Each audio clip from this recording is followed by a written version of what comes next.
Ladies and gentlemen, you are now listening to That's 3 Ref, a wrestling podcast. Hi, hello everybody. Howdy. How are you? This is Jesse White here, your friendly neighborhood cosplaying goof, and you are listening to another exciting uh episode of That's 3 Ref, a wrestling podcast.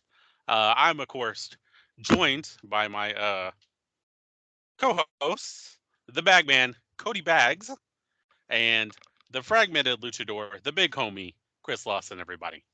Guys, how you doing today? Pretty good. Can't complain. Okay. Awesome. Cool. Well, good to hear, guys. Good to hear. Here we are, towards the end of the year. This will be the last podcast of 2023. So I believe. And we are discussing that hidden gem. I don't know if it's a hidden gem, but we are discussing December To Dismember from 2006. So, some things happened and we're going to talk about it. But, full disclosure. More like disclosure. Jesse. We're like, what? Jesse, it's more like the hidden body of the WWE than the hidden gem. Yeah, the hidden body in the basements. So it's kind of like how this pay-per-view is like that thing that you did in high school that you're really embarrassed about, that you grow up, you move away, and and then you never think about it, but then you meet up with old friends, they meet your new friends, and then your old friend is like, hey, you remember that thing you did? And then you're like, oh my god, I'm really embarrassed about it. And then now your new work friends know about it. It's kind of like that thing. Yeah, exactly. Exactly. So but yeah, it's a thing that happens. But before we move on to before we cover that, um so before we recorded, I proposed a question to both of you. So I'll propose it here on this here podcast. Since we're coming towards the end of this year, Cody, and we can start with you. What is a podcast centric thing that happened? Like, what was your favorite match for maybe doing this podcast? What was your favorite event, moment? And then the second question for you is, what is the highlight that happened to you personally? A movie you watched, an event that happened. Yeah. So just we'll start with the first question. Podcast centric question. Okay. I think my favorite episode of the podcast this year was probably the one we did over Starcade. Not necessarily that it was the best event that we covered, though it may have been, but that is an era of wrestling that I'm a huge fan of. It's my favorite era. I'm studying it more and more than I ever have. And so it was really cool to watch that and get to discuss it with you guys, because out of all my wrestling fan friends, there's no one else who is as into that era as I am, or at the very least, there's no one else who's watching it while I am. Like, they either watched it when they were a kid and haven't watched it since then, or they never have and they just haven't got around to it. But that was really cool for me to share that with you guys, because that's been my favorite era for a while, and I don't get to talk to anybody about it, like watching it in real time with them. So I would say that was definitely a highlight for me as far as the podcast goes. What about personally? Personally, well, you mentioned movies. I actually do a thing every year where I watch as many new release movies as I can, and then I rank them all my personal favorites.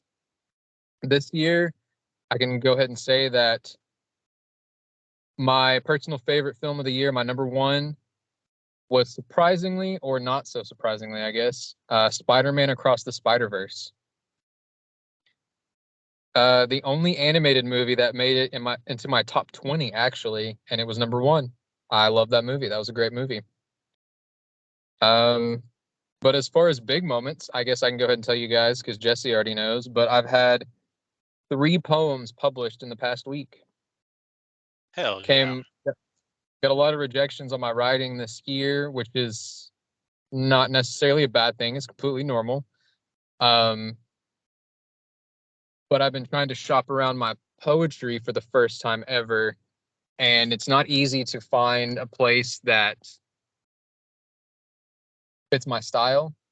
So a lot of trial and error this year, but finally at the end of the year in December, I found the right one, and they picked up 3 automatically. So things are looking good. Very cool. So we're talking to a published author. So try getting that somewhere else. We got a published author on the panel. Hell yeah, brother. Hell yeah, brother, indeed. Chris, what about you? What was a highlight podcast wise, and what was a highlight in your personal life? So podcast wise, I mean, other than just being able to just hang out and talk with you guys on the on the regular about the thing that we love. I think my favorite episode was when we did WrestleMania 10, actually, because that had a lot of some of my favorite moments. Of course, the match of that one was, of course, the Scott Hall Shawn Michaels match where you ended up with Scott Hall being the double champ, holding the 2 intercontinental titles. But that was just a fun little that's probably my favorite one, just because again, that was just one of my all-time favorite matches of Scott Hall's in general. So I have to say that episode. But then in lieu of that, going into the life, it's my band, being signed, getting to work on this album with my band, Fragmented Tranquility, and then in lieu of that, also starting a new band called Expired Days, and we're in the process of also recording. We got some of the guys right now recording some of the stuff while I'm doing this, and then we also got signed to a booking agency that they're going to help us out with that too. So it's kind of cool that I got 2 bands that are also signed in some way, shape, fashion, or form, and we're recording. So it's like, if one thing doesn't go off in my life, at least I got my music. I guess, I just love doing what I do, and the fact that I get to do it with some great individuals. Between my bands, this podcast, I gotta say, this really been my favorite thing of this year is just those 2 things: music and this podcast, man. Well, very cool. Well, we're lucky to have you, Chris. That's that's pretty cool though. You both bands signed to some degree. I've seen your band Fragmented Luchador before, so you guys are always excellent. As far as your new band, looking forward to that.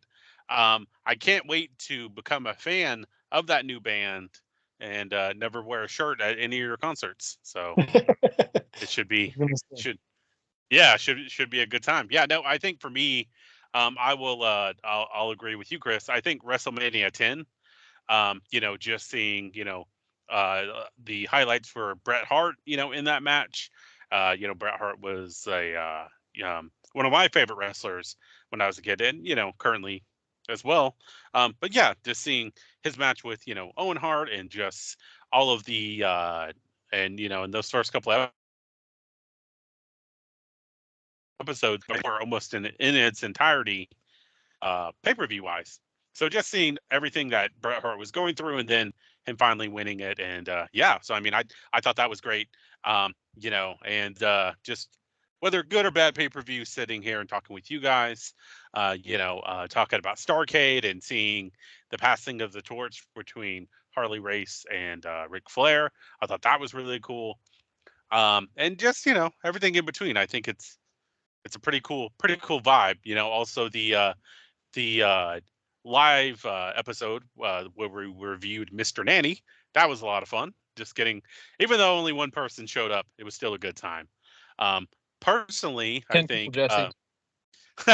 Oh yeah, that's right. 10 people. I forgot. Have to keep kayfabe.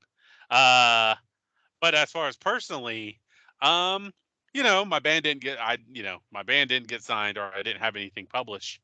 But I'm happy with the improvements that I made with my mental health. So making strides and stuff. This year started out good, and then I kind of dipped down there in the middle, and then now it's back on the come up. So it's making a lot of strides and breakthroughs with that, I think, is very rewarding and very great.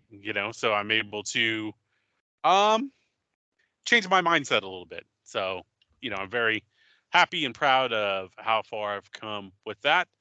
And just getting out there and enjoying life a little bit more. So always cool stuff there. But yeah, very cool. And I will say that I have been absolutely in love with Why Would I Watch by Hot Mulligan.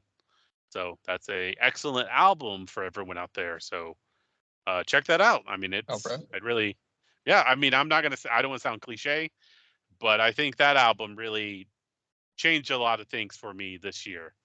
So I mean, it's a very personal album, and I really enjoyed it, and I could relate to a lot of the themes in that album. So, and shout out to the big homie Paul from Biscuit Sticks.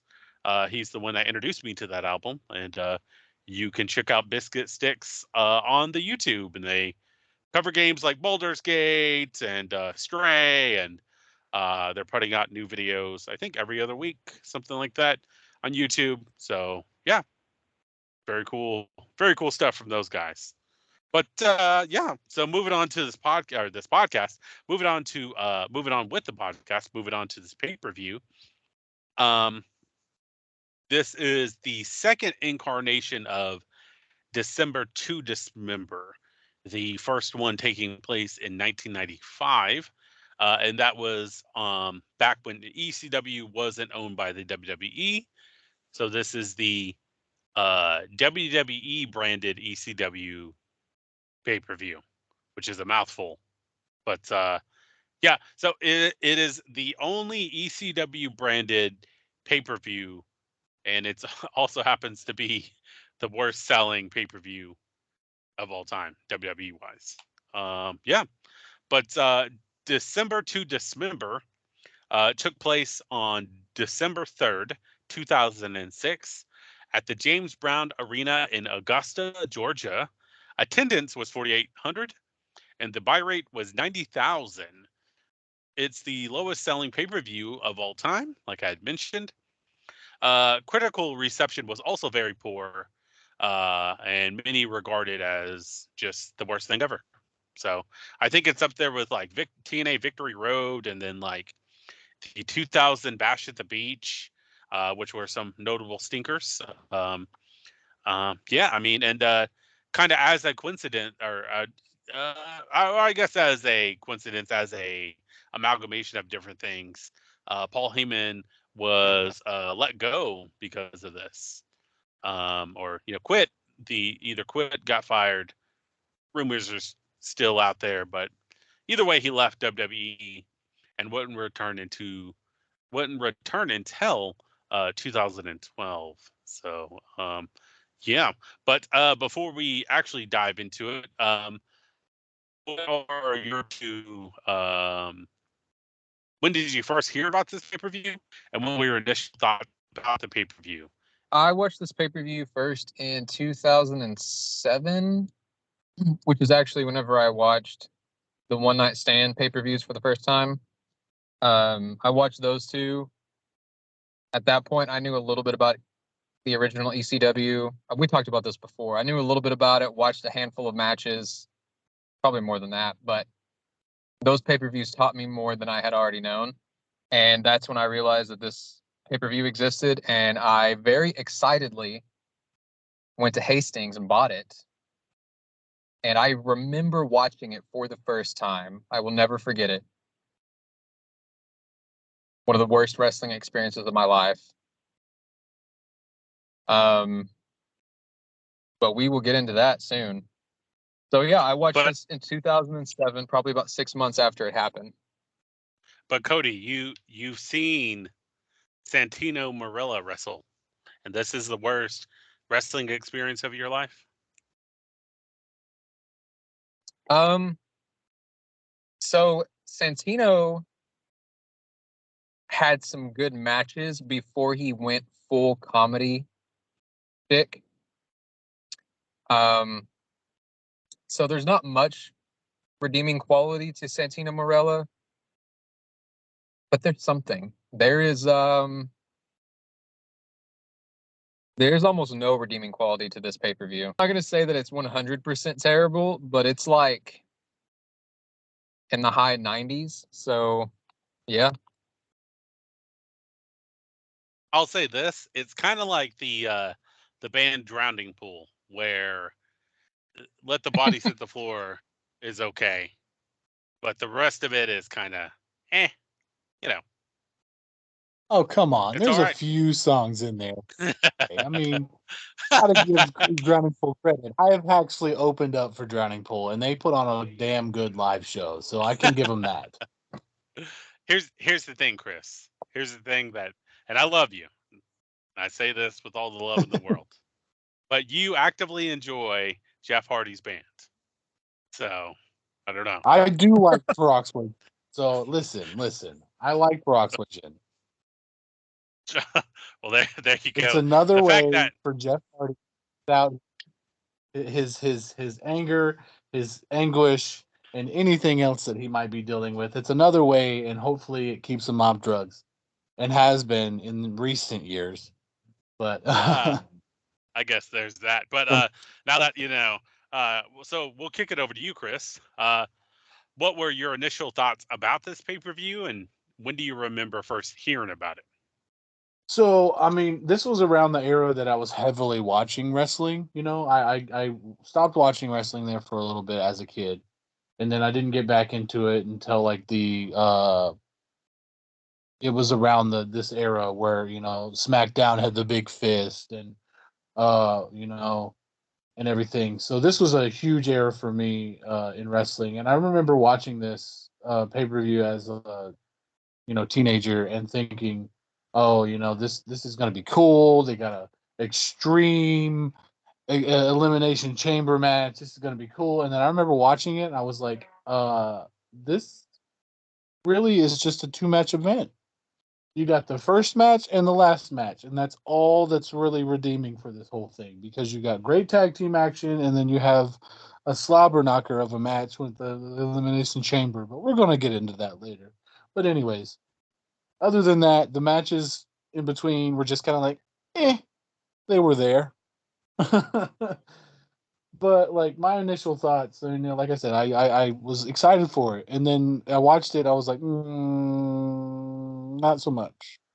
Thanks, Chris. Thank you. All right, but yeah, so I think my initial thoughts kind of were like Cody's, where I remember it was like 2006, 2007, whenever like I stopped watching wrestling, and I'd been watching it. I'd say like 95% consistently since like 96, so a good 10 years, 10, 11 years of watching wrestling consistently. And then after that, I had other things going on, and I was like, maybe I need to take a break. But this was actually one of the last pay-per-views that I watched, and my mom ordered it for me on pay-per-view, so I watched it live, and it was back then, when you don't really know any better, you think, okay, this is pretty cool. But even back then, even as a young fan, there was a lot of stuff that I was just kind of like, I don't know. But I thought, okay, well, maybe I'm just not giving it a chance. Maybe I'm not, maybe I'm missing something. So then a couple of years after that, I went back and revisited a lot of old pay-per-views that I remember. And so when I went back and revisited the first time, it was kind of, I just thought, man, this is not good. Uh, anyways, so even though this pay-per-view was scheduled to be held in 2007, it was eventually canceled after WWE discontinued the brand exclusive pay-per-views following WrestleMania 23 in April of 2007. Of course, this pay-per-view was held primarily for the wrestlers on the ECW exclusive brand, which aired on I think Sci-Fi, the Sci-Fi channel. So at the time we had Raw, SmackDown, and ECW, and I want to say that it was aired on Tuesdays, but one of you guys can correct me on that if I'm wrong. But You're correct. okay, yeah, okay, great. So, but we did have MnM and we did have the Hardy Boys, who were both on Raw and SmackDown. So, and I think I want to say that's it. But everyone else was ECW exclusive. But yeah, so this came as a result of in 2001 the ECW promotion had to close its doors due to financial issues. So the WWE acquired the assets in 2003, and in May of 2006 is when the WWE launched its ECW brand after the ultra popular ECW One Night Stand in 2005. So that is actually the catalyst for this. And then, of course, we get that great One Night Stand in 2006, the one I'm sure a lot of people remember with RVD going over John Cena and winning both the ECW and WWE titles simultaneously. But we will get to that here a little bit later on the show. So outside of the weekly ECW on Sci-Fi broadcast, uh, um, the pay-per-view received a little build-up on either Raw or SmackDown. I think the Survivor Series was a week prior, so that kind of took a lot of the steam off of this pay-per-view. At the time, there was only two matches that were actually announced for this pay-per-view. That was the opening match with MnM and the Hardy Boys, and the ending match was which was the Extreme Elimination Chamber match. And Big Show was defending his ECW title. Um, but yeah, so just kind of getting into it. The first official match of the evening was a dark match between Stevie Richards, and he defeated Rene Dupree. No information is given. Tried to look for a finish or time, couldn't find either. And through what little research I did, wasn't able to find any information about it. But I'm sure Rene Dupree will talk about it at some point on his very interesting, very peculiar podcast called Cafe de Rene. So yeah, check that out if you're a fan of La Resistance or Rene Dupree. So, there's that. But yeah, so we get the beginning of this pay-per-view. We get the kind of standard issue WWE intros, which were very popular around this time. I mean, honestly, it's not a bad intro. Just pretty kind of cookie cutter, kind of run of the mill.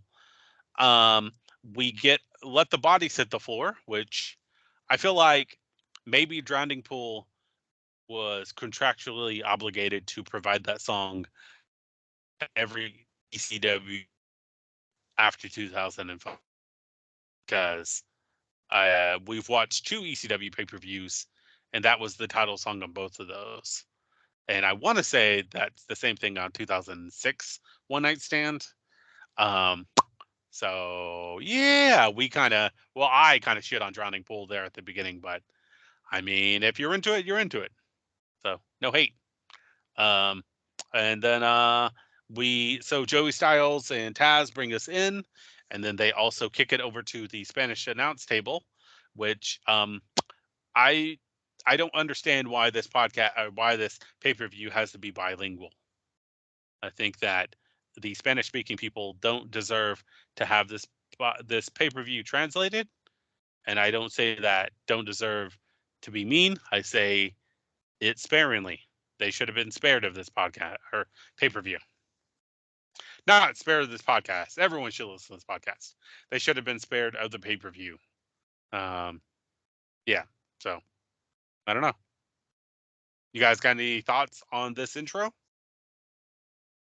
I just have to say that Stevie Richards versus Rene Dupree had to have been better than the majority of the matches on this card. I'm just saying. Oh, 100%. Stevie Richards is like, a lot of people underappreciate Stevie Richards. And, whether it's WWE or ECW, WCW, whatever. No, he's always great. He's a very good workman-like wrestler. And Rene Dupree is, he's good at what he does. So, yeah. Chris, what about you? I really don't have much to say. I mean, I would have liked to have known or seen the match because it definitely, like, I always enjoyed Stevie Richards. And, Rene Dupree being the great heel that he is, I'm sure he had a lot of good quips and good little fun little taunts that he does or did back then because he always had the little, what did he call it? The French tickler or something like that. The little taunt he would do where he'd dance to the left and right. It was always just funny and comical to see him do that. I'm like, bro, you are too big a man to be dancing around like that. But but yeah. Other than that, like, I mean, just the cookie cutter, like, let the bodies hit the floor, like I'm sure it must have been, like you said, kind of like that was just the song of ECW of this era. Like, like they couldn't have chose a different song or something like that. I mean, but given the factor that is, ECW, they are very known for extreme wrestling and especially what we saw at the last one night stand. I mean, during that the cruiserweight match, there was a lot of bodies hitting the floor, so it's very understandable why they would pick a song like that because it just seemed to fit. But other than that, it was just like, okay. Hell yeah. Well, there you go. Yeah. I mean, it's a thing that happens. I'm going to use that phrase a lot in this episode. It's a thing that happens. But a thing that did happen was this excellent opening match between the Hardy Boys, and they defeat MnM, Joey Mercury, and Melina and Johnny Nitro, or I guess I should say Mercury, Nitro, and Melina. And they go 22 minutes and 33 seconds. So the build-up to this match between the two teams began when Nitro and Jeff Hardy started to feud over the IC title on Raw. The two competed in several different types of matches, including a ladder match. The Hardy Boys had just teamed up for the first time since 2002 when they defeated Tony Mama Luke and Little Guido on an episode of ECW. Survivor Series, the Hardy Boys, along with DX and CM Punk, defeated the team of Nitro, Rated RKO, which was Randy Orton and Edge, Mike Knox and Gregory Helms, in a traditional Survivor Series team elimination match. The next day, at the December To Dismember press conference, the Hardy Boys announced an open challenge for the pay-per-view. Later that night on Raw, Nitro accepted the challenge, announcing the return of Mercury and the one-night-only reformation of MnM. On the following episode of ECW, MnM attacked the Hardy Boys after they defeated Elijah Burke and Sylvester Terkay.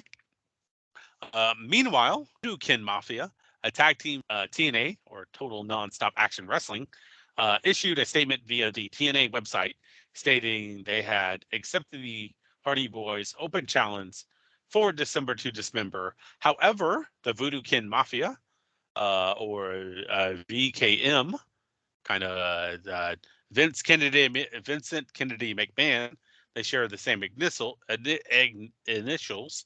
So wink, wink there. They didn't appear at the event, and WWE never acknowledged the challenge or, anything that happens. But yeah, so always great intro from MnM. Melina with that legendary split leg entrance. And we cut to a flashback of MnM beating up the Hardys. Team Extreme comes out, or the Hardy Boys. They come out to a very loud pop, and they come out and do their stuff. So a couple of notes from me. Matt and Joey Mercury started off. We get a hip toss by Matt. We get a leg scissors counter by Mercury. We get a shoulder block, another hip toss. Matt Hardy starts to take over. But then we get both teams in the ring. We get a battle of wrist lock.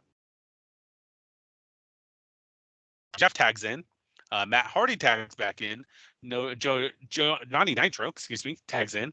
And then, so Joey Styles is on commentary, and he compares this match to a boxing match, to which Taz replies, "Yeah, it's kind of like that, but different." Eventually, we get a pretty cool spot. We get a wheelbarrow slam, a double wheelbarrow slam by the Hardys. Nitro makes a comeback. We get a Razor's Edge from the corner by Matt. Mercury clotheslines Matt onto the outside, so they both go over the ropes. Matt and Nitro are back in. And then, I'm sorry, excuse me. So Matt is chasing Mercury, or chasing Melina, and then Mercury clotheslines him on the outside. So, gonna correct myself on a fact.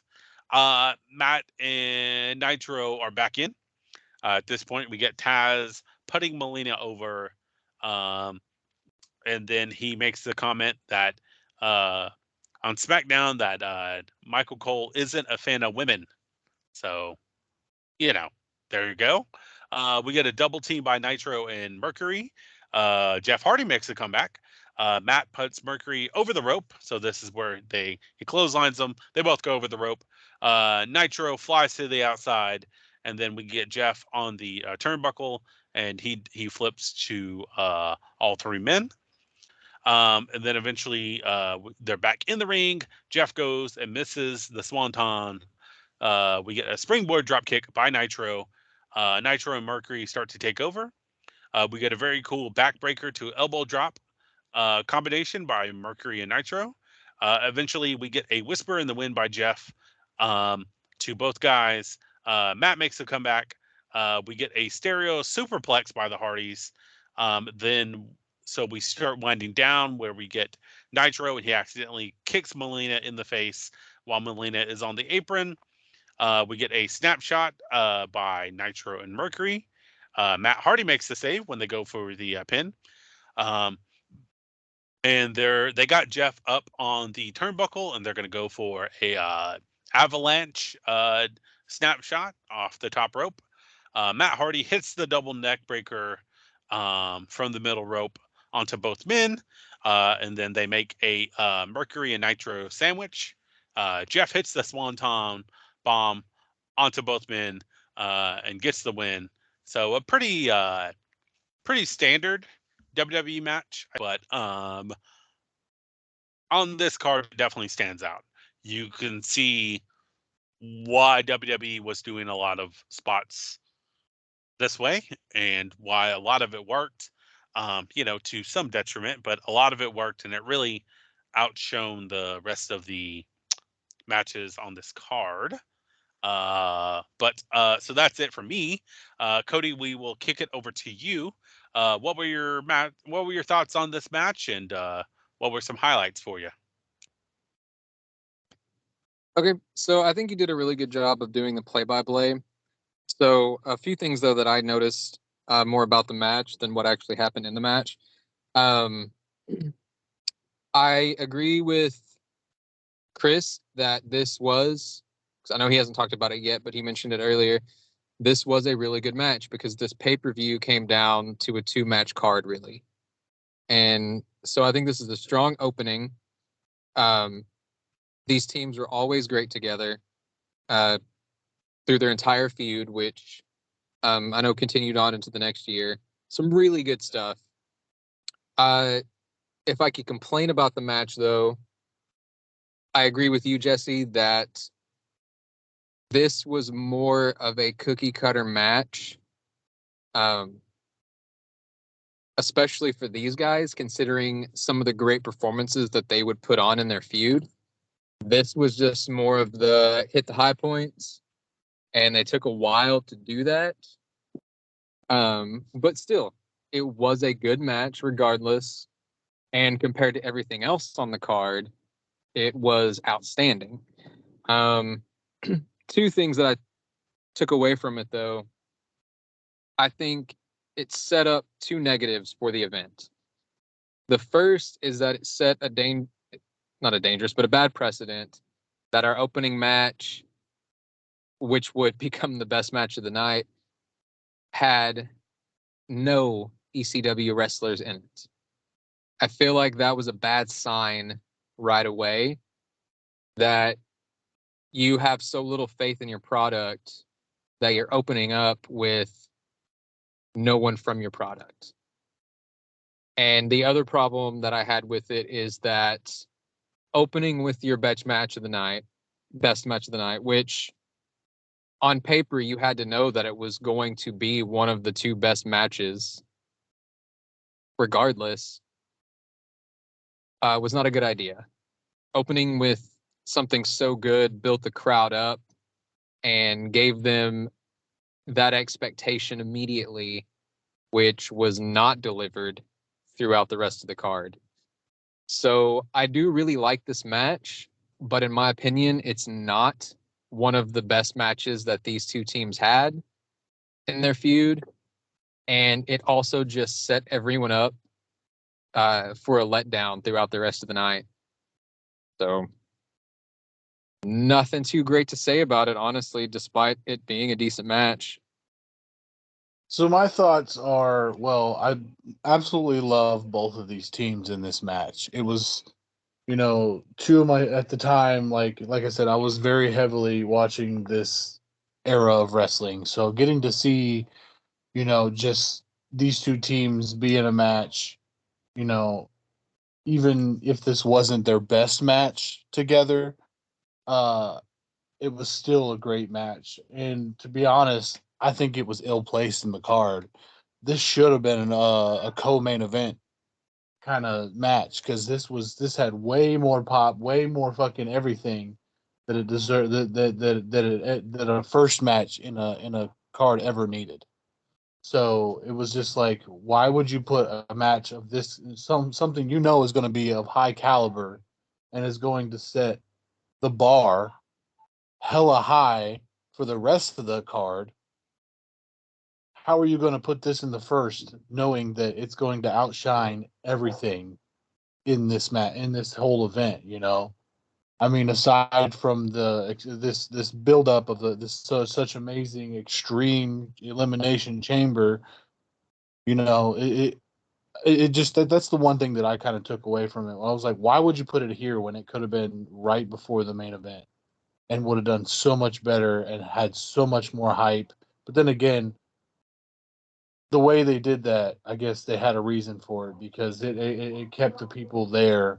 Because if you would have had, like, I don't know, the next match that happens as the first match, everyone would have been like, it wouldn't have been such a great response in the beginning of the event. So, but I absolutely, I mean, other than that, I always loved watching these four men in any way, shape, fashion, or form just get in the ring because they always put on a clinic, especially in their tag team experience. Both teams are great in tag team anything, whether they, and then later on when you finally get Joey Nitro, Johnny Nitro, my bad. It's Joey Mercury, Johnny Nitro. When you get Johnny Nitro finally off on his own, doing his own thing, you kind of, it was nice to see him finally get his one up, because he, like Jeff Hardy, he was the Jeff Hardy of MnM, where he outshined Joey Mercury. Because Joey Mercury was just like Matt. He was more technical, he was more ground and pound, and he kept to the mat. Whereas Johnny Nitro, I always keep messing that up. Johnny Nitro was always the high flyer. So you had the two men on both teams that were very indicative, almost this almost kind of like the same team almost. So it was nice to see two sides of the same coin facing each other.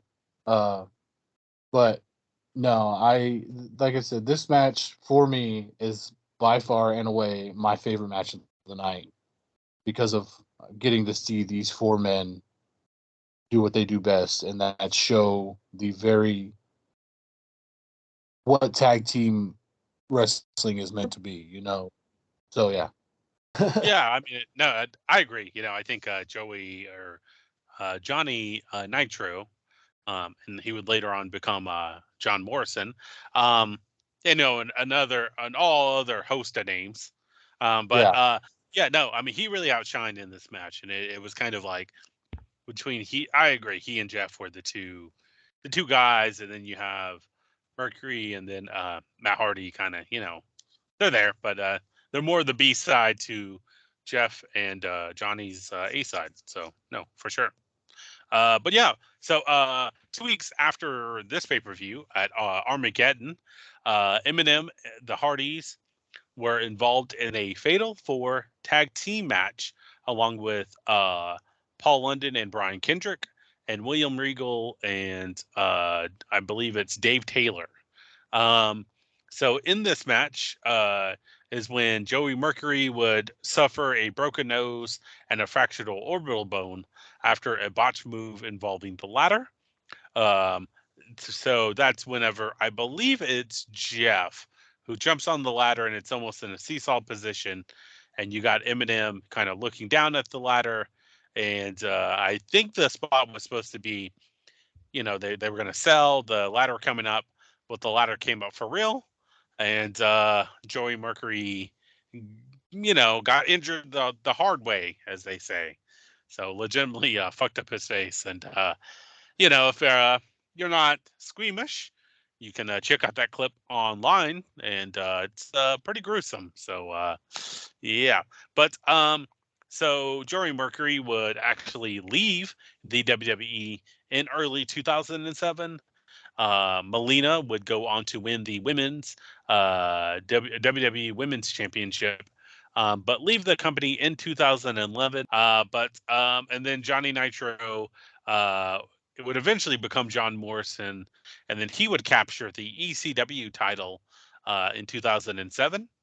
But he too would leave in 2011. So yeah, and then we go over to a promo from RVD, and he's talking about how much he wants the ECW title back, so on and so forth. It kind of looks like that one of those real world interviews, like those segments. He's like, in the background's just a plain black screen, so it's kind of like RVD shot this in like a warehouse or something. But yeah, so we get that. And then we go over to match number 2, which is Balls Mahoney, and he defeats Matt Striker, and they go 7 minutes and 12 seconds. Matt Striker would make his way to the ring. I noted that he looks like the most generic creator wrestler. So if you're playing No Mercy or WWE 2K or SmackDown or whatever, if you could think of the most like generic looking heel, that's kind of what Matt Striker looks like. He's got the checkered plaid, multicolored shorts or tights, and he's got his own face on the back of his tights. Even his entrance music sucks.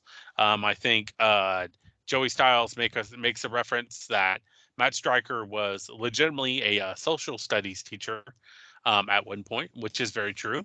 But his main passion was pro wrestling, so he would wrestle on the weekends, at nights, and then eventually he left teaching to pursue a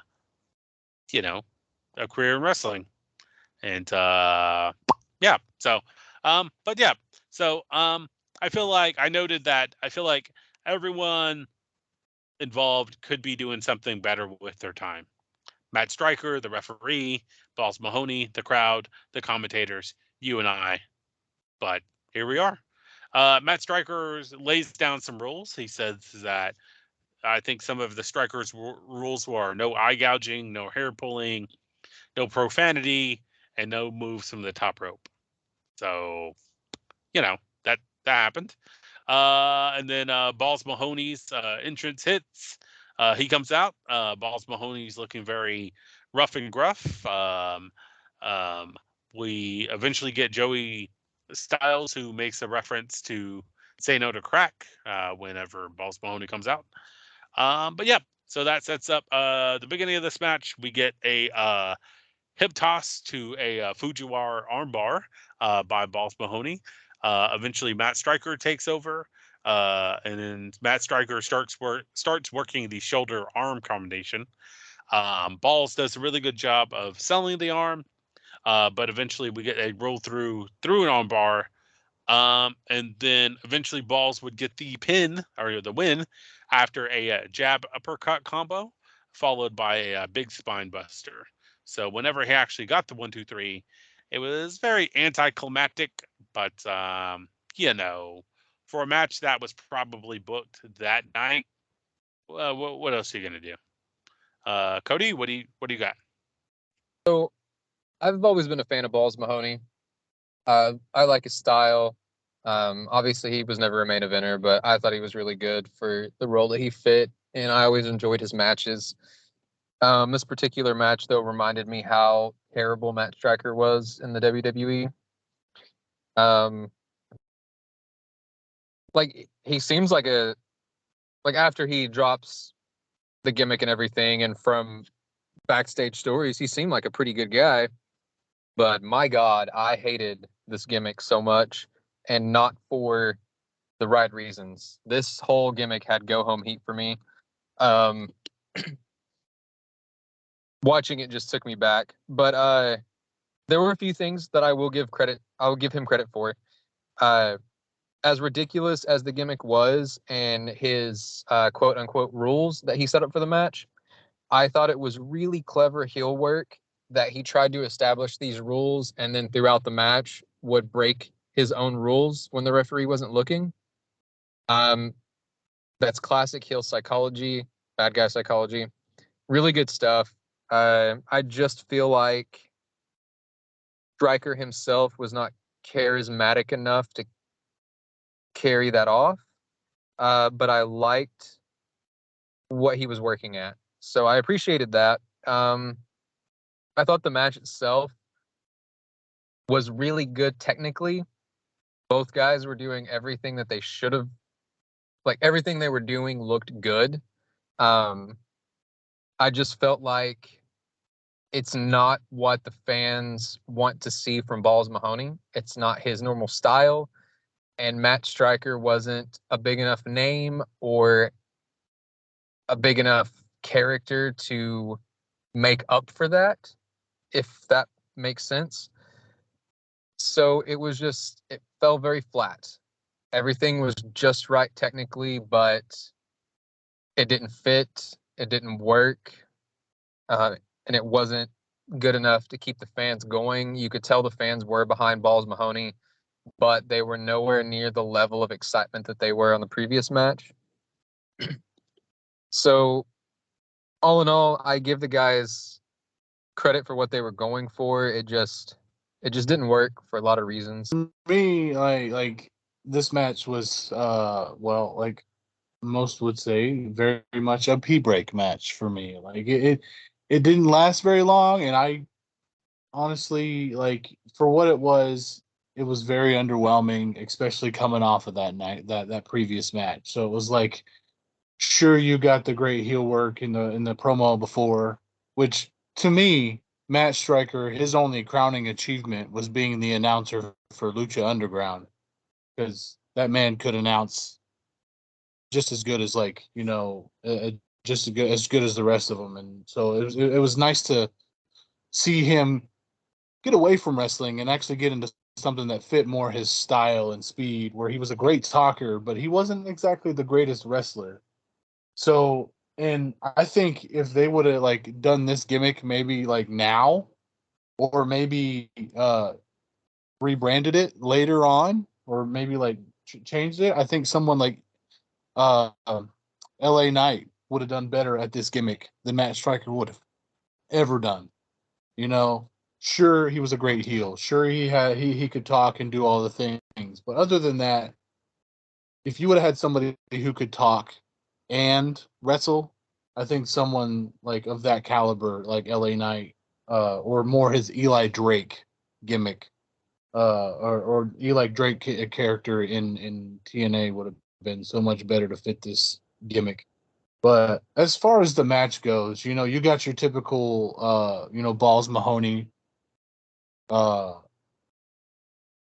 um, ground and pound. He kept to his normal stick, really. But it was good to see that they didn't.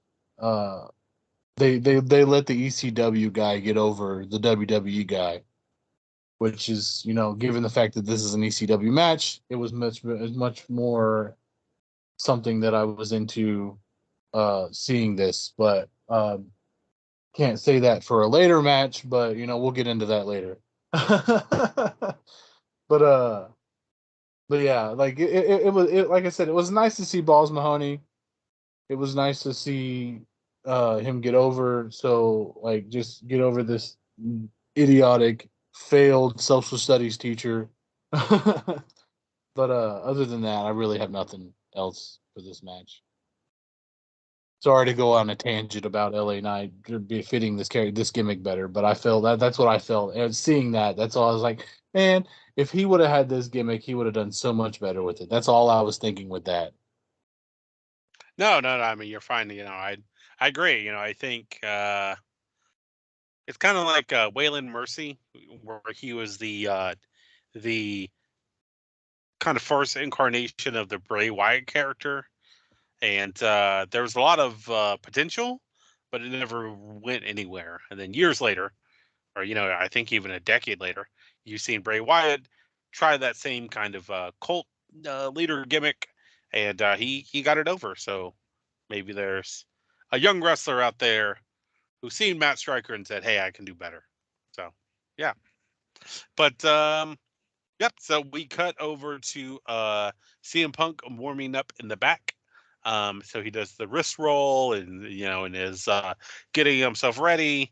And then we see Sabu, who is laid out, and he's surrounded by officials, and and then they're calling for the ambulance. And then we see Paul Heyman. He's super upset. Um, so we're kind of and then Joey Styles and Taz are saying, "Well, what's going on?" And they're asking all these questions, and yeah. So and we would later find out what would happen, but before that, we get the third match of the evening, which was Elijah Burke and Sylvester Terkay, and they defeat the FBI, which consisted of Little Guido, Tony Mamaluke with Trinity, and they go 6 minutes and 41 seconds. Elijah Burke and Sylvester Terkay make their entrance, and Elijah Burke cuts a promo. Um, and the only thing I took away from this promo is, what does a wild animal in heat leave its mark mean? And yeah, so there you go. FBI makes their way down to the ring. We get Little Guido and Elijah Burke, who started off. Eventually, we get a tag in by Tony Mamaluke. Then Guido tags back in. We get a double hip toss. Turkai comes in. He beats up Tony Mamaluke and then Little Guido. Burke comes in. There's a double team on Little Guido. We get a very cool spot of where Turkai throws Elijah Burke into the corner where little Guido is, and Elijah Burke hits a very impressive double knee to Little Guido, which I thought was cool.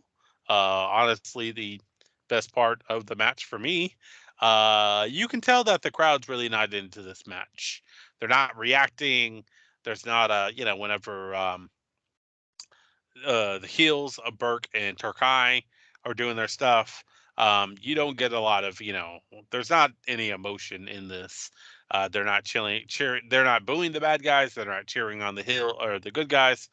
It's just very flat. We actually get a change the channel chant. So that's more evidence they're not into it. Tony Mamaluke eventually makes his comeback, but he gets it shut down. And then Elijah Burke gets the win after he hits a front Russian leg sweep. And I think Miz would adopt this move. There'd be some variation on his. I remember seeing this move first done by Jeff Jarrett in the WCW, which was called the Stroke. So, shouts out to Jeff Jarrett. But yeah, so Elijah Burke adopts that into his repertoire. But yeah, then we get Sylvester Turkai, who hits a muscle buster on Little Guido post match. Elijah Burke and Turkai beat up FBI, and then we're out of here. Jesse, the crowd chanted TNA during this match. I didn't hear that part. But, oh, okay, cool. Yeah, they chanted TNA, and that's literally all that I left this match thinking about. That is how underwhelming it was. So, on to you, Chris. Now let me ask this though before we kick it to Chris. What do you think, TNA, Total Nonstop Action Wrestling, or are they saying tits and ass? What do you think? Literally either. Literally either would be better than this match. Maybe they're wanting tits and ass in the TNA. Inquiring minds. Chris, what do you got though? I mean, given the factor on the whole TNA chant, I think that they were talking about Trinity because, God, she had it. And that's literally the only thing I was paying attention to in this match. Well, all right, very short and sweet. So, but I mean, other than that, sure, I was paying attention to more to Trinity more than anything, but you had two big guys up against cruiserweights, so you couldn't really have much to this match. There was no way that the little guys were going to get over on the big guys, and if they did, it was going to be the big upset, which, given the WWE at the time, they weren't very much fans of the cruiserweights. And they always kind of just shunned them off to the side or gave them a small role. The only cruiserweight that actually got anywhere, in the whole thing would either be, of course, Eddie Guerrero when he was in the beginning, when he would become bigger, and then he would get bigger, and he wouldn't be so much cruiserweight anymore. But then again, Rey Mysterio, that was really the only cruiserweight that would ever get over in the WWE. But yeah, no, that's really this match was so underwhelming. I could barely even pay attention to it.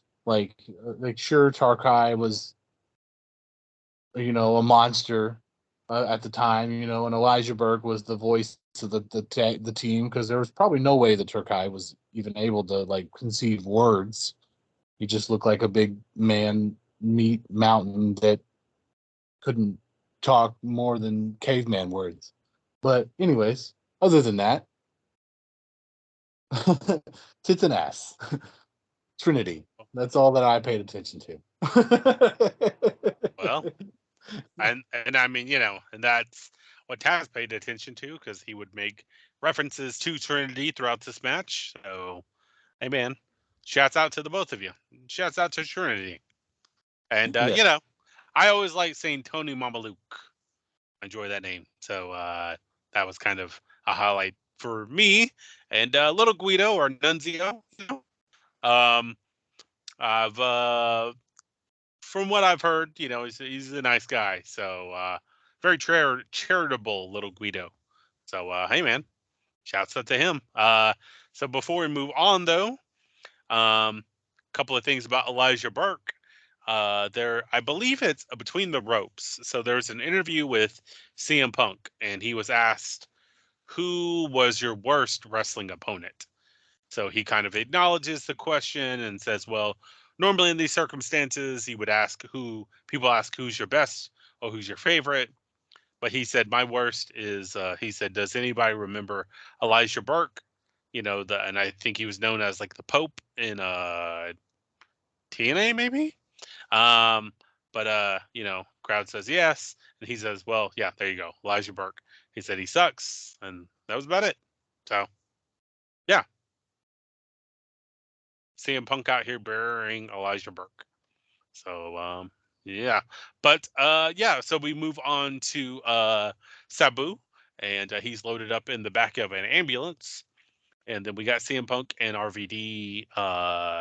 And they both look very distraught. Um, Couple of one funny thing about this.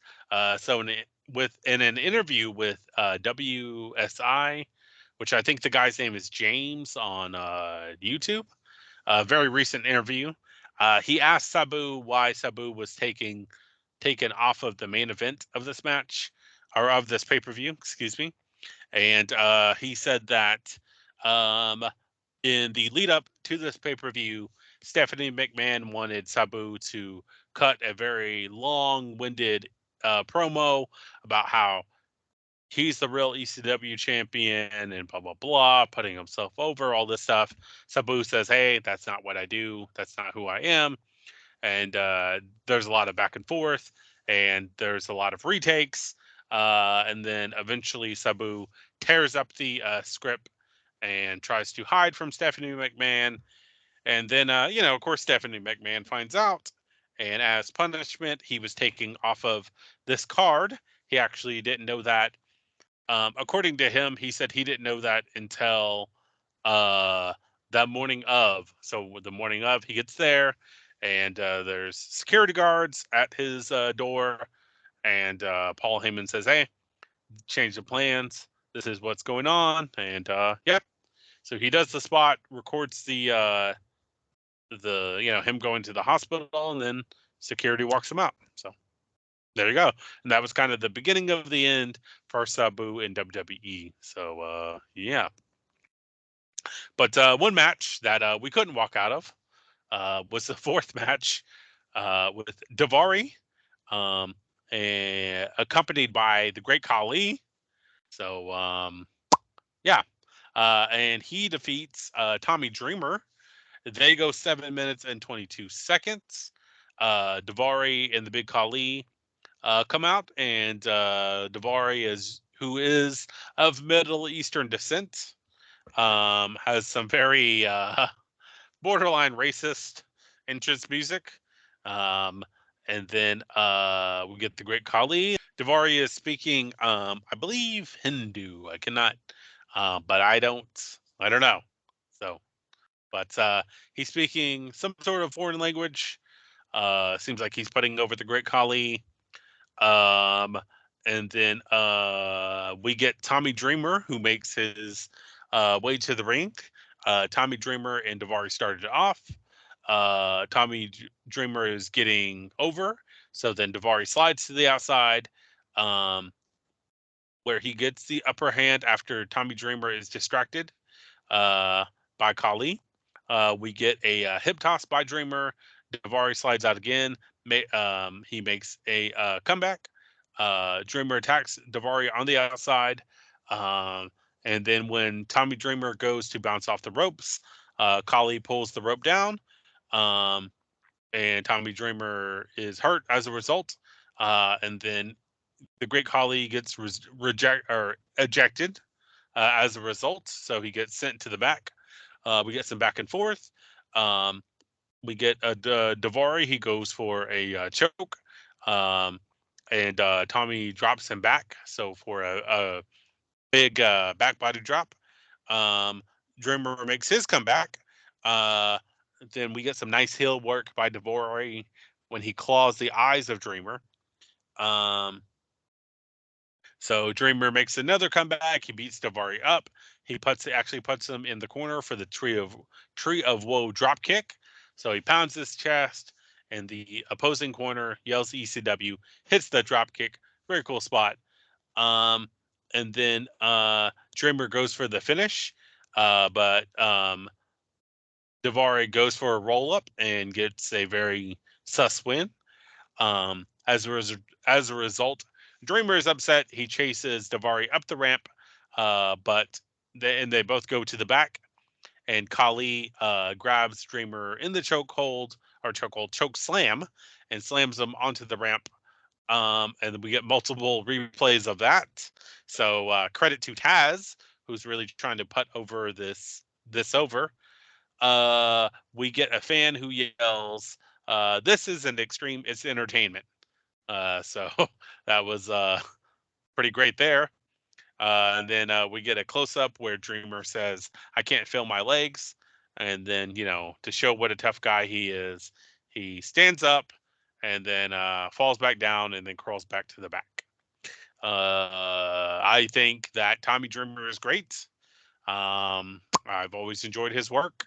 The Big Khali is just well, he's not good.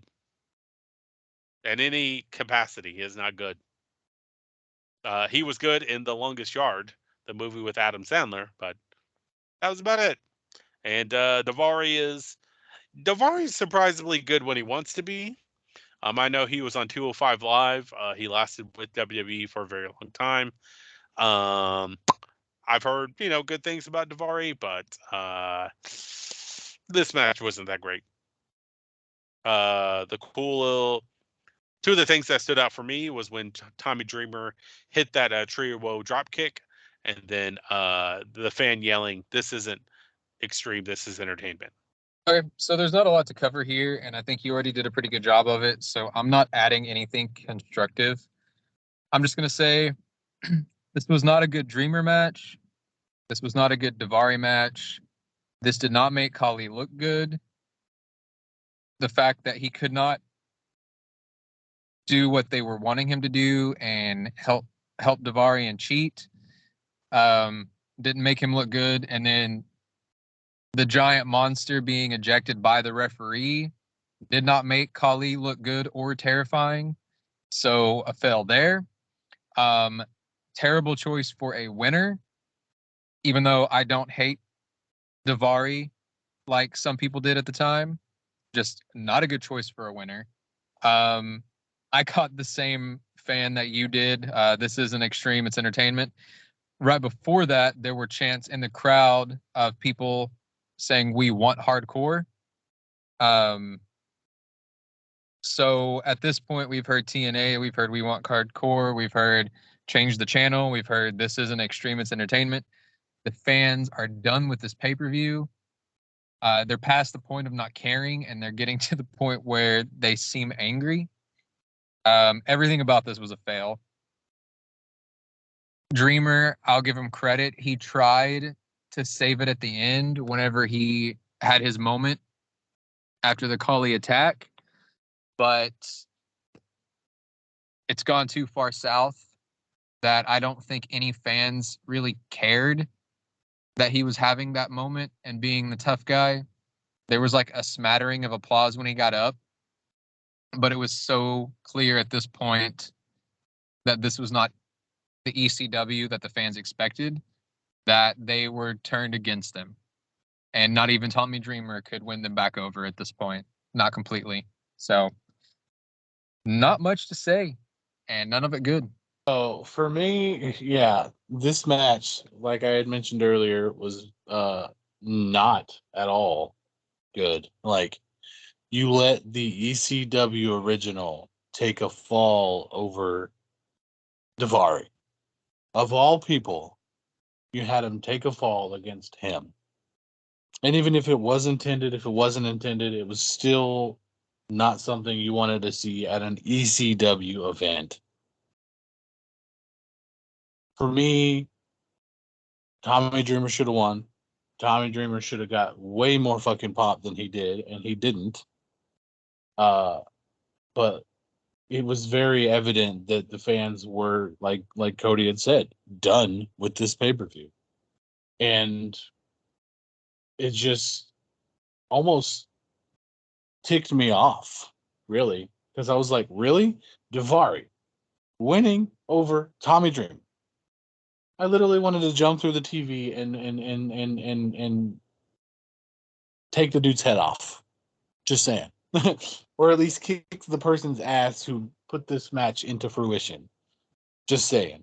But but other than that, I really have nothing to say. Because this match was very much underwhelming and by far my least favorite of the whole fucking card. So yeah. Okay. Well, we'll leave it there. But yeah, so and then we get Paul Heyman and Hardcore Holly talking in the back. And then Hardcore Holly is Sabu's replacement. Amid a cascade of boos. And yeah, so okay. So we get the co-main event of the evening. We get Kevin Thorne and Ariel, and they defeat Mike Knox and Kelly Kelly. This match goes 7 minutes and 43 seconds. Kelly Kelly and Mike Knox come to the ring. And then we get some very generic ring gear by Mike Knox. Kelly Kelly, is looking as good as always. And I think this is at the part where she goes over to the ring announcer, Justin Roberts, and she grabs the microphone and is trying to hide it, and trying to make sure no one's looking. And then she says, "Hey, I want to wish CM Punk, or good luck in the next match." Mike Knox, grabs the microphone, it gets pissed. So storyline wise, this is when Kelly Kelly was always wishing CM Punk good luck and shouting him out and stuff. So you could tell that there was some potential build up there. But yeah, so there's that. And then we get Ariel and Kevin Thorne who make their way to the ring. Joey Styles says that both of them are New Age vampires. I've always enjoyed Mike or not Mike Knox. I always enjoyed Kevin Thorne's ring gear. So he, had some very interesting ring gear. Music is cool. The fog is cool. Ariel's looking as great as always. But yeah, and then so we get Mike Knox and Kevin Thorne who start out this match. Honestly, when they're in the ring, it's not too bad. They have some good, nice back and forth. We get a nice big man clothesline by Mike Knox. We get a very cool, nice pullback clothesline by Kevin Thorne. So Kevin Thorne goes for, I think it looks like he goes for the Irish whip, but instead of letting go, he pulls Mike Knox into a clothesline. So that was cool. We get a big slam by Mike Knox. Lots of back and forth. And then eventually Ariel tags in, and per rules of the mixed rules match, Mike Knox kind of backs away and says like, all right. Then he reluctantly tags in, or he doesn't reluctantly tags in. Kelly Kelly reluctantly tags in. There's a little bit of afraid. Joey Styles and Taz make references that Kelly Kelly isn't very experienced in the ring. And they go back and forth. It was okay. So then Kelly Kelly's, getting beat up. She goes to tag Mike Knox back in. He walks away. We get a chance to CM Punk. Ariel gets the win in a very seductive manner. And then, yep. So then Sandman comes and makes the save. He gets a big pop. He attacks. So this is after Ariel keeps attacking Kelly. Sandman goes after Kevin Thorne and beats the brakes off of him with a Singapore cane. Yeah. So that was it. Once again, you covered the play-by-play pretty well, and there's not much to talk about here. I just noted that out of everyone in the match, the fans did seem interested in Kelly. There was a smattering of Kelly chants throughout the match, which is more than I could say about anyone else. It was a weird dynamic, though, that we had two teams, and between all four of them, three of them were heels. It ended up making sense in the end with how they did it, with Knox turning on Kelly, but it was just a weird dynamic going in. And really, to me, all this match did in the end was remind the fans that Sandman wasn't even on the card, which, again, talking about the stuff I said in the beginning for the first match, subliminally, it's sending the wrong message. And that's really all I have for this one. Just a failure of booking again, in my opinion. Well, given the factor that I was a huge fan of Kevin Thorne at this time, it was nice to see him and Ariel come out. And for me, this match was more of a fan service than it was an actual match. Like, sure, you got the good big men going up against each other between Kevin Thorne and Mike Knox. Kevin Thorne, who would later, I believe, become what did he call it? The Taker Beater, as they called him, the guy who would end up trying to take out Undertaker. He would end up becoming Mordecai, if you remember that one-off character that could have went fucking places, but failed ultimately, which kind of sucked because, like, again, I loved Kevin Thorne. He had great potential, and then he kind of just fell flat and just disappeared. But really, this match was more of a fan service. You got Ariel in this scantily clad, almost like showing her ass, basically, throughout the whole match. And like when she was on the side of the apron, basically anybody who was probably watching this live event, was probably paying more attention to her and Kelly than anything else. Because I know I was. But it was nice to see someone who, an ECW original come out to save Kelly. I honestly would have thought it'd been more fitting if CM Punk would have came out, given the factor that she was very smitten on him at the time. But, it was nice to see, the pop that Sandman got, kind of giving almost like the fans something after the shit show of a card that they've been having to go through. So it was I bet it was their way of literally getting like, oh, hey, the main event's next, let's give them something that they can be excited for, because this is not working. So yeah, but other than that, like, that's really all I took from this. All right, Chris, before we move on, are you Kelly or are you Ariel? Which Well, one were you? being the factor that I like Kelly. Don't get me wrong, but I was always into the alternative goth chick, so I was very much for Ariel in this match. I mean, I gotta agree with you there, brother. So Ariel looking very spicy in this match. We get Rebecca, who is in the back with Bobby Lashley. It flashes back to the Big Show and Lashley feud. I made a note that Bobby Lashley doesn't age; he looks the exact same. And then we get the promo for the Extreme Rules Elimination Chamber match. Paul Heyman comes to the ring to cut a promo. The only takeaway from that is there's a fan who yells very audibly, "Where's the franchise?"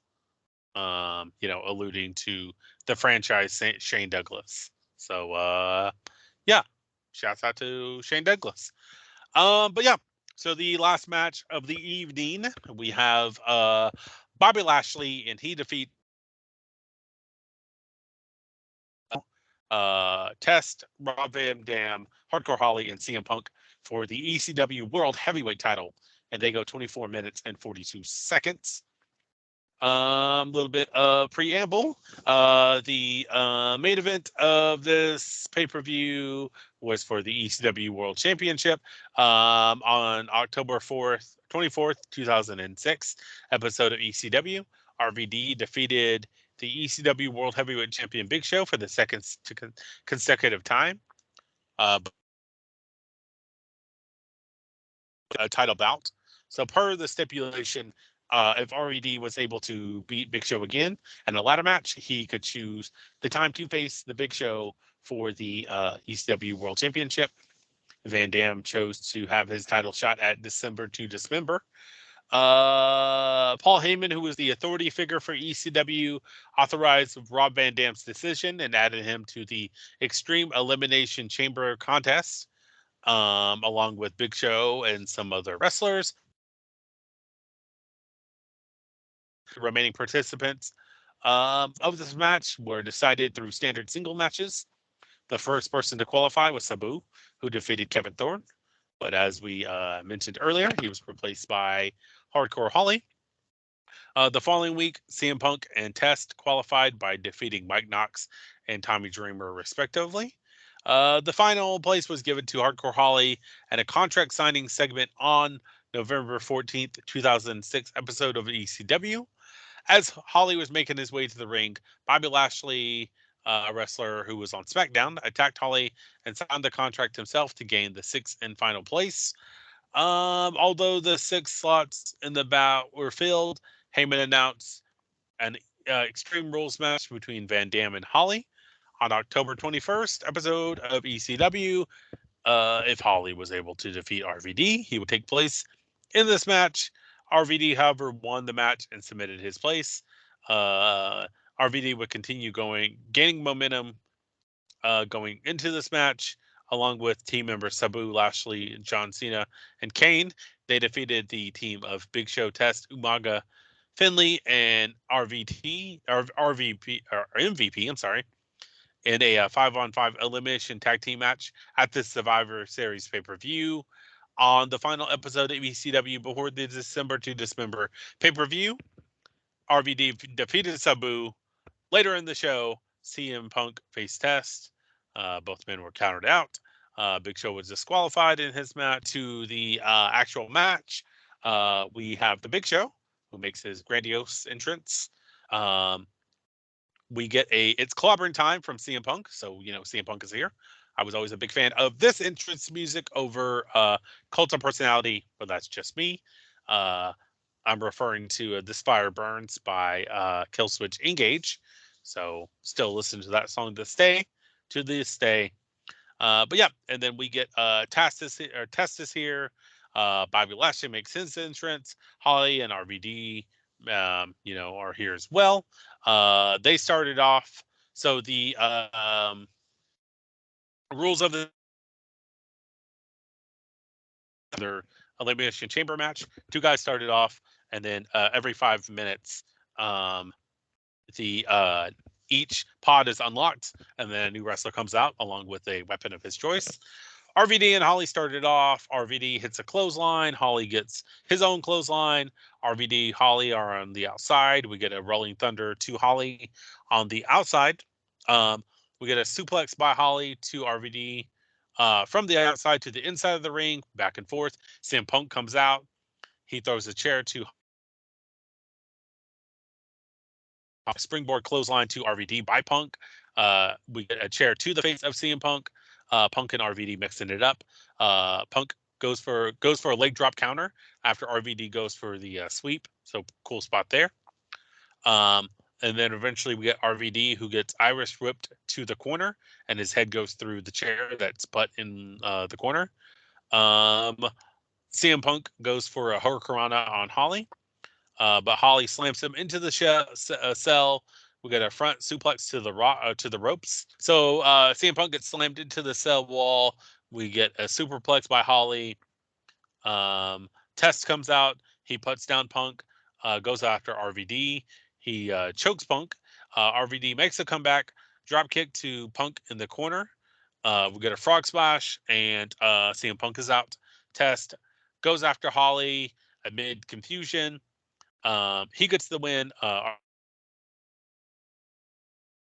RVD on the cell by the Big Show. So the Big Show reaches through the top of the cage, grabs RVD's foot. RVD stuck. Test takes out RVD by an elbow drop from the top of the cell. So he grabs him, throws him off the cell, grabs onto the cell, gets onto the pod himself, jumps off, elbow drop. Lashley is supposed to come out, but Paul E. Heyman's goons interfere. Lashley escapes by busting the chains from the top of his pod with the table, puts a beat down on Test. Test gets Lashley in the corner, back and forth. Test is gone after a Lashley spear. He attacks the pod with weapons. Big Show is out. They have a stare down. There is so Big Show on the offense, back and forth. Lashley throws a Big Show through the pod. Show throws Lashley into the ring. Clothesline. Lashley counters with the DDT. Show goes for a Dominator, but Lashley escapes, and he gets spears. Excuse me. After he spears the Big Show. Yeah, that's about it. You powered through that pretty well. There was a lot happening there. So play-by-play was solid. Just a few things though, like I don't know. This match did not do it for me the way that I expected it to, or the way that I wanted it to, for several reasons. One, it just felt like the dynamic was all mixed up and messed up here. I know that going into this match, the fans at the time were really expecting CM Punk to win, or at the very least to be the highlight of the match, because they were really expecting him to get this push. And so it was just so strange to me that during the match, RVD, the other babyface, was making a point of constantly going after Punk. It was just a weird dynamic that did not fit. It made no sense when you had Holly and Test, who everyone knew were working together, and instead of RVD and Punk working together, you had RVD constantly going after Punk. It just made RVD look kind of like an idiot. And when he eliminates Punk that early on in the match, you can hear the crowd just deflate. You hear there's a few cheers at first when RVD makes the pin, but it's like when people realize that it was Punk that got pinned and Punk is on his way out, the boos start to rise, and the crowd they more or less just stop caring at this point. And then RVD climbing to the top of Big Show's cage to jump off of it. Like, out of every cage that you could climb onto, that's the one you choose when Big Show can obviously reach you through the cage. Maybe if the camera didn't like zoom in where you could see that Big Show could easily grab onto him, it wouldn't have looked so bad, but it just felt like it made RVD look more like an idiot. So I don't know, this match, bad choice cutting Punk out so quick when the fans obviously expected more from him. RVD just looked bad, and not his ring work. His ring work was great like usual, but his choices were bad. And then no one wanted Hardcore Holly in this match, and not because he was a good heel, but because this was 2006 and nobody cared about Hardcore Holly at this point. No offense to him, I liked him a lot as a worker, but putting him in the main event mix, or what was supposed to be a main event mix, just made no sense to me. And the fans didn't want him there. Test served the purpose of like the monster heel really well. He was never one of the greatest in the ring, but he had the great look. He had the great attitude. And I think he served his role perfectly here. But no one else really did. When Big Show comes out later on, he's like, I don't want to be insensitive, but this was one of the worst shapes of his career. And he just wasn't great. And then Lashley was not terrible, but very green. And like he broke the table when he was getting out of the cage, which, you know, like I'm sure they worked out how he was going to get out, but I don't think they planned on breaking the table. And just, I don't know. It's by no means the worst Elimination Chamber that I've watched, but I think it was the worst Elimination Chamber up to that point. And the whole idea of marketing it as an extreme Elimination Chamber just for there to be 4 weapons with only 3 of them being used very much, and really only the chair, well, really only 2 of them being used much, and only the chair was used well. And I'm not the biggest fan of like extreme wrestling, and I don't need gore and stuff in my wrestling, but for what they marketed and this is what we got, I just felt like no one in that crowd went home happy.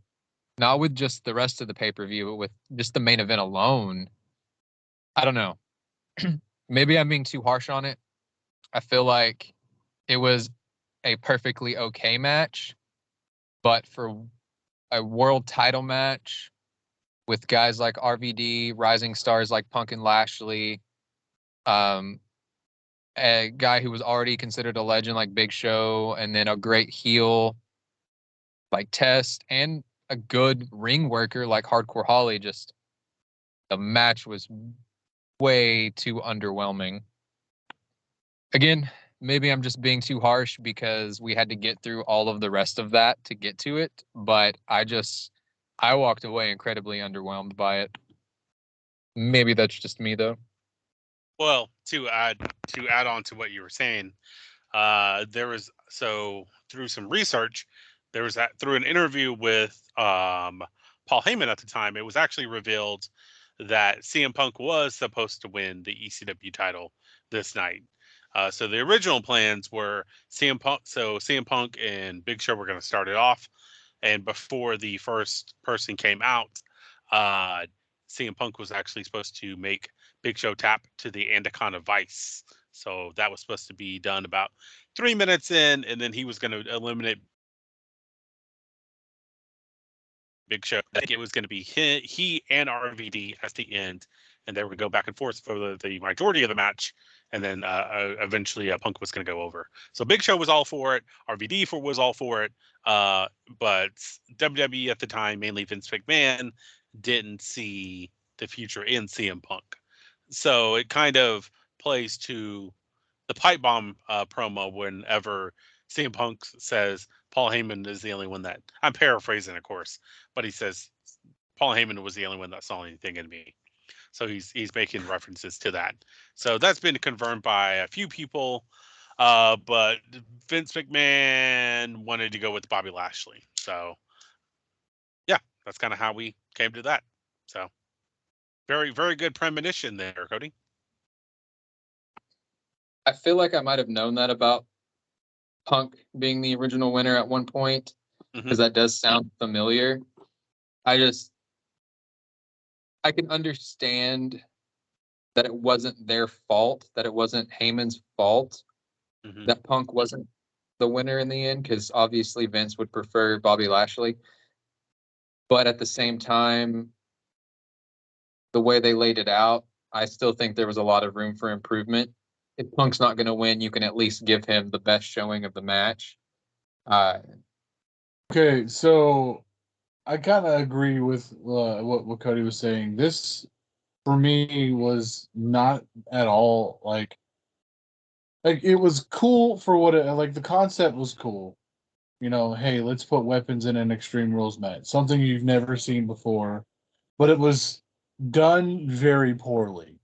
You know, I understand that there was a way. The reason why they took Sabu out was probably, you know, a way for them to basically diminish the whole extreme factor of it, like, which was kind of what we seen throughout this whole thing. You know, we didn't see much of the normal ECW side of things. You know, like ECW is very like blood, gore, and all around like whatnot. And we barely saw any of that. I mean, the only really blood we saw was when RVD got cut open and he was all bloody all over the place. And then again and when Big Show would later get cut open after he got thrown through a one of the pods by Bobby Lashley. But like, I very much forgot who had won this match, and then going later on, later on after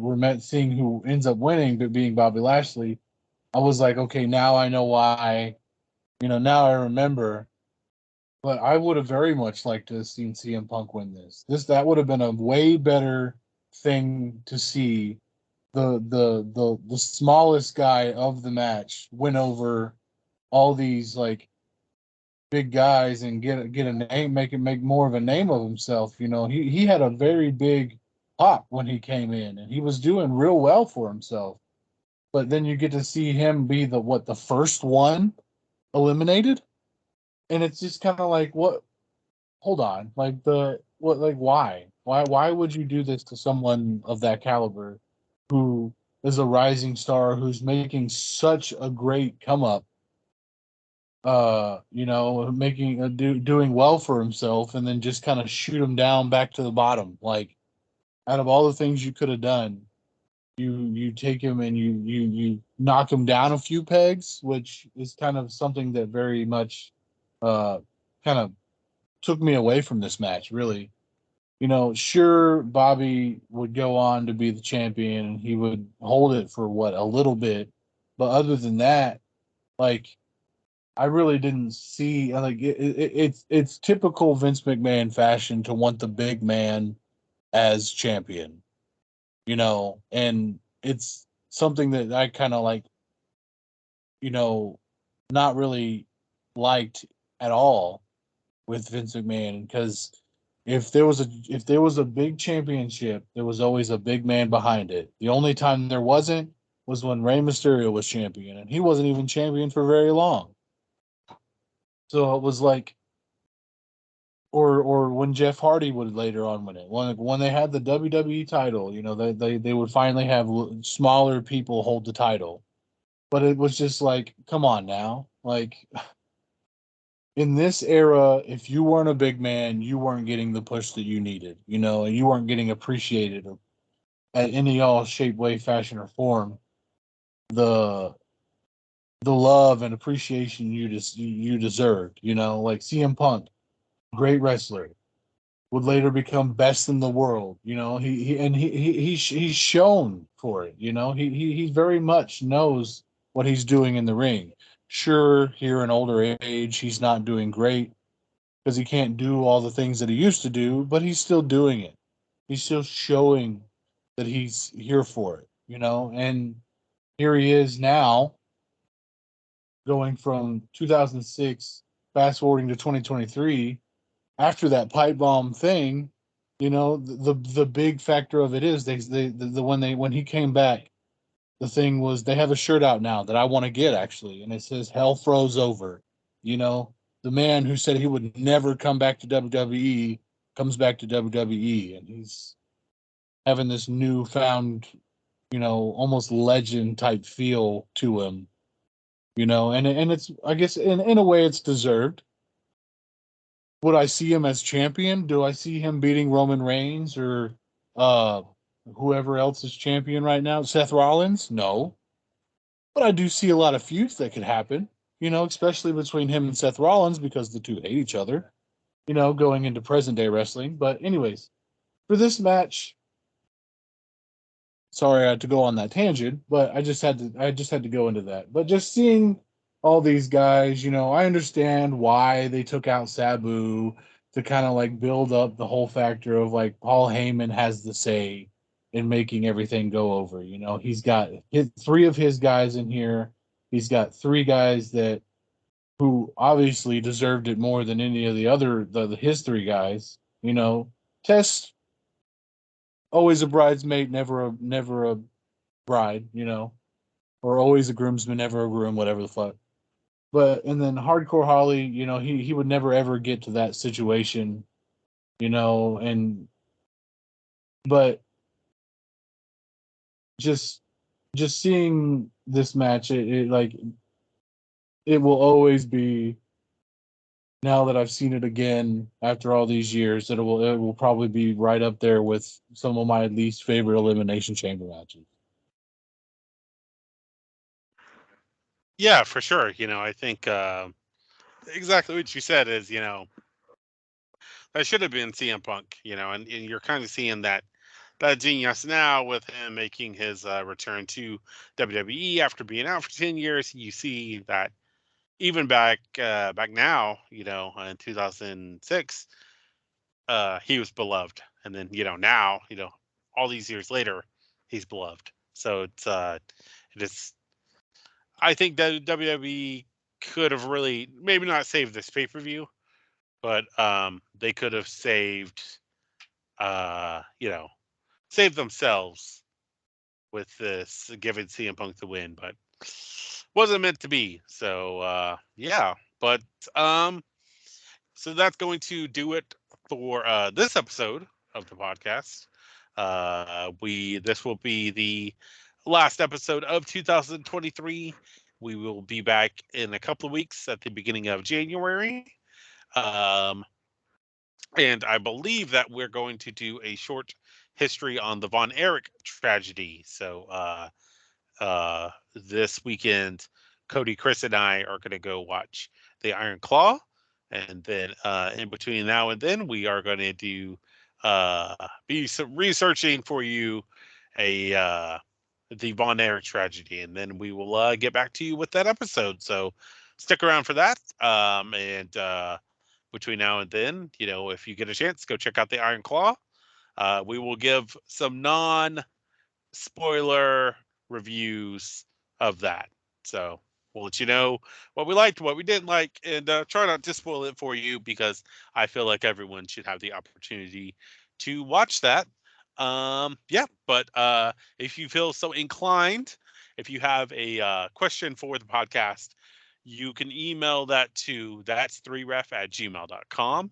You can IM the the Facebook or Instagram pages. That's 3Ref, a wrestling podcast, at both of those. Yeah. And if you want to submit your pet of the week, you can do so on the socials or the email page as well. That's 3Ref, a wrestling podcast. That's 3Ref, gmail.com for that email. But yeah, until then, though, you guys stay safe. Take care of yourself. Take care of others.